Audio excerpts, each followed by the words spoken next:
Well, hello everyone, and a very warm welcome to another edition of the Business Owners Marketing and Management Brief. Today I'm joined by Jeffrey Slayter. Jeffrey, all the way from Byron Bay, New South Wales, one of the most beautiful parts of Australia. Good morning, sir.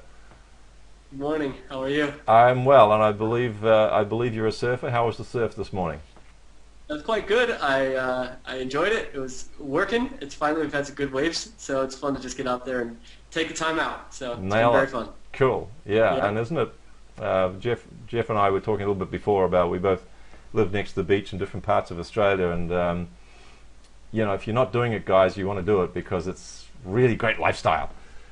Anyhow, it's a nice balance. I have my work shirt here, and then I have my board shorts under. So it seems to work. I got a business and having fun. I got a really nice shirt on, and I got a wrap. There you go. Which I ain't going to show you. Okay. So for those of you who don't know Jeffrey, he's a pretty cool dude. He's incredibly active internationally, globally. He's is a best-selling author.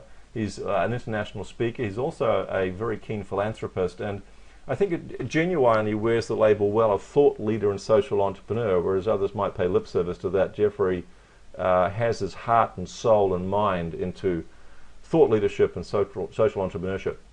He has, at a tender age of I don't know what, but you look like 21 still, has influenced the lives of hundreds of thousands, if not millions of people, executives, CEOs, business owners, and stimulated the thoughts of other change makers. So he's a pretty impressive dude. He's also known as a world's bridger, which we might find a little bit more about. So the subject today is the conscious enterprise, which I'm really keen to learn more about. Jeffrey, we've got 5 minutes. Your time starts now. So why don't you kick off? What are the main components of a conscious enterprise? Yeah, thanks. The main components of a conscious enterprise are, there's 5 elements to a conscious enterprise. And the first one is making sure that the company or the CEO, as I work with CEOs all over the world, I find that there needs to be number one component, which is there needs to be a purpose to what they're doing. Oftentimes you'll find CEOs, they lose sight of their purpose and of what it is they're doing that drives them from the inside out. So number one is purpose. Give us an example of purpose, because a lot of people think, well, I thought profit was the purpose. Right, yeah, exactly. Profit is important, or I'll call it prosperity, but the thing is if it only becomes about profit, then the human component goes missing. And so purpose is about expressing what it is they are here to do in the world. Maybe they want to leave some sort of legacy. Maybe it's transforming the way farming is done. Maybe it's bridging cultures together. So that heart, I guess I could say heart component must be in place, or else it gets unsustainable. You're looking to get CEOs clear on their life purpose and to see their business as a vehicle for helping to fulfill a part of that life purpose. Would that be another way of saying it? Yeah, yes, thank you. Oftentimes CEOs, they have their vision and then they have what's actually happening in their company. And there's a gap between the two. Yeah. And what I do is we close that gap between their vision and actually have it happen. Often I also discover that CEOs, they make missions for their companies, but they don't have a personal mission themselves. And so often what I do want to do is match their personal mission with their actual mission of their company.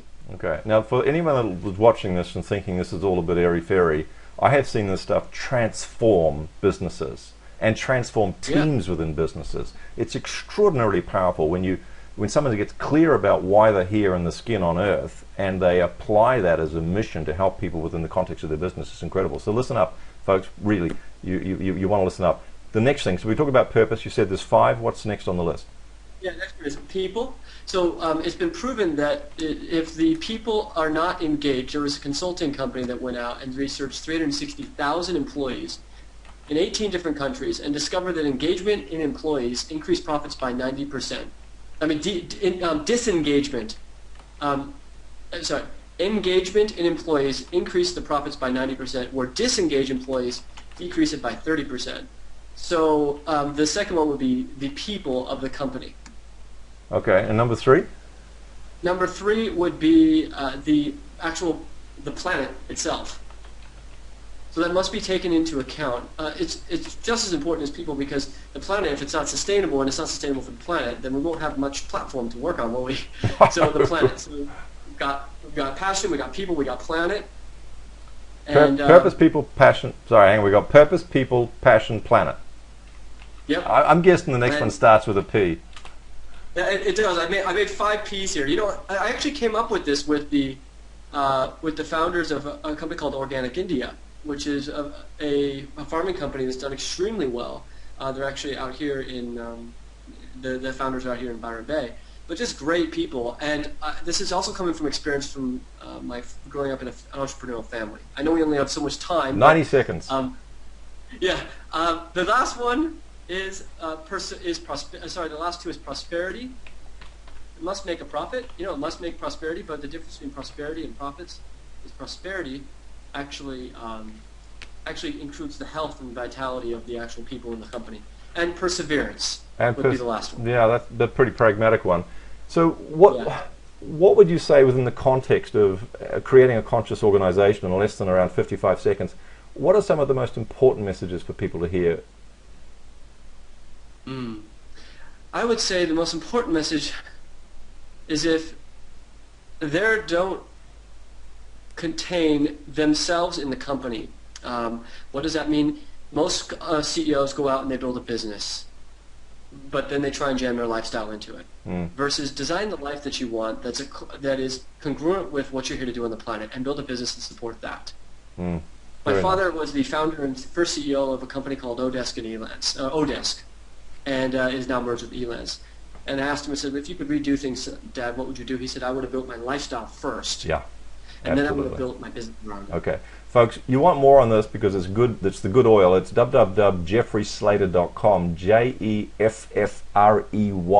Slayter, Slayter.com. Jeffrey, thank you.